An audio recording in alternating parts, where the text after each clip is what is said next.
Welcome back, everyone. This is Frank Dimora with the End Times Research Ministry. Today is November the 18th of 2016. From time to time, I'll answer questions that have been asked of me, and what I want to do right now is to cover one of the questions that a lot of people ask, and a lot of people searching for truth will ask about the Bible.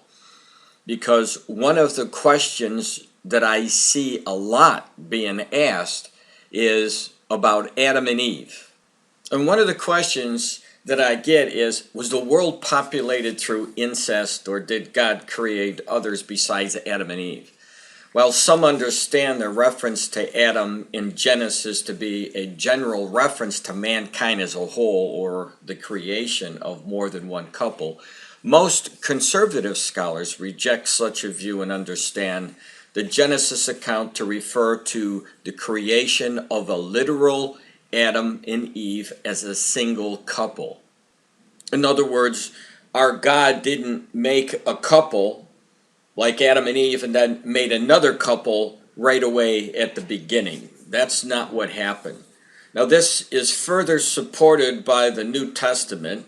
For instance, Paul understood the Old Testament to refer to a literal Adam and Eve. And you can see Romans chapter 5 verse 14, and also 2 Corinthians chapter 11 verse 3, and 1 Timothy chapter 2 verses 12 and 13 as references to what I'm saying. He clearly understood the reference to Adam and Eve to the first man and woman. Now, as to incest, it was not considered a sin and was not prohibited from Adam and early man. If the race was to populate and fulfill the command that we see in Genesis chapter 1 verse 28, there is little doubt that Adam's sons and daughters had to have married their own brothers and sisters if the race was to populate the earth.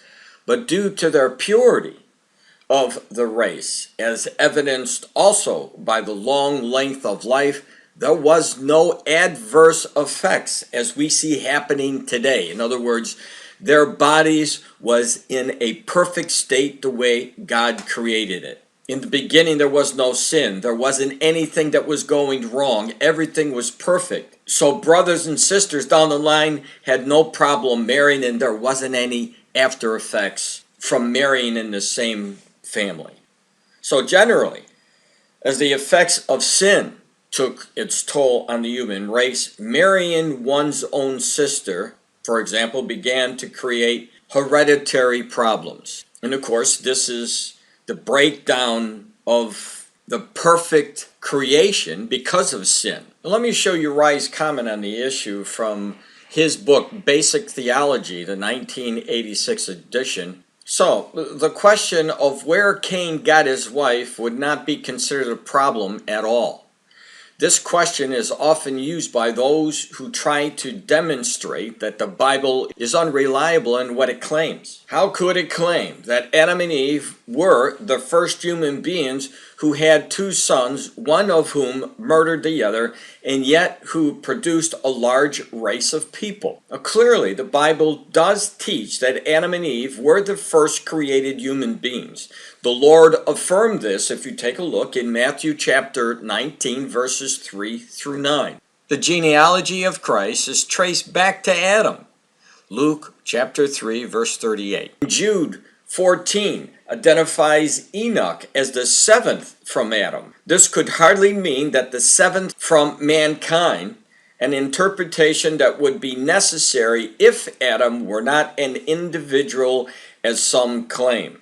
And clearly, Cain murdered Abel, and yet many people were born. Where did Cain get his wife? Well, we know that Adam and Eve had other sons and daughters. In addition to Abel, Cain, and Seth, and you can see that in Genesis chapter 5, verse 4. And if there was only one original family, then the first marriages had to be between brothers and sisters. Such marriages in the beginning were not harmful. Incest is dangerous because inherent mutant genes that produce deformed, sickly, or moronic children are most likely to find expression in children if those genes are carried by both parents. Now, certainly, Adam and Eve, coming from the creation hand of God, had no such mutant genes, as I said before. Perfect in all of its creation, man and woman were.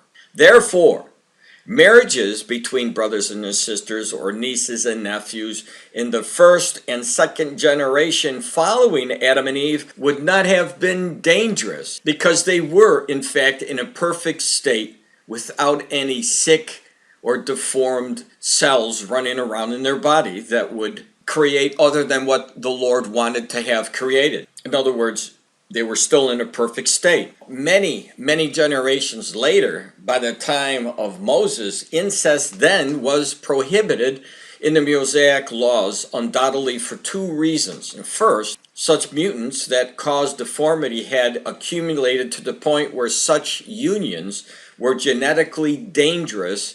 And second, it was forbidden because of the licentious practices of the Egyptians and Canaanites, and as a general protection against such in society. It should also be noted that in addition to the Bible, most other legal codes refuse to sanction marriage of close relatives. So when we look at the context of the Bible from Genesis all the way to the book of Revelation, we'll see that sin played a devastating role in the people's lives after Adam and Eve fell in the garden. Things just disintegrated to the point where obviously we are today.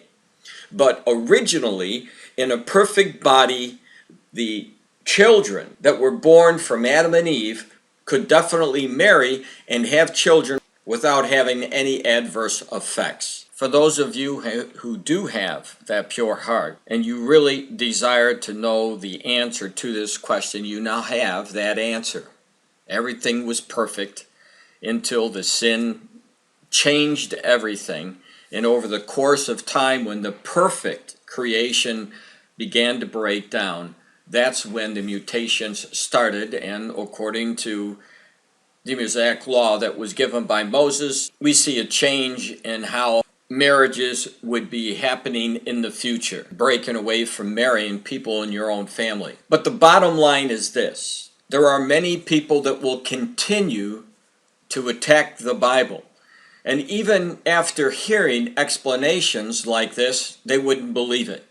And to those people, all I can say is, you'll get your explanation when you meet Jesus Christ. But I pray that before you meet Jesus Christ, you will come to the knowledge that the Bible is true and so is Jesus. And the fact of the matter is that he is the judge, and he will be judging everyone who doesn't receive him as Lord and Savior. And I hope that will not be you.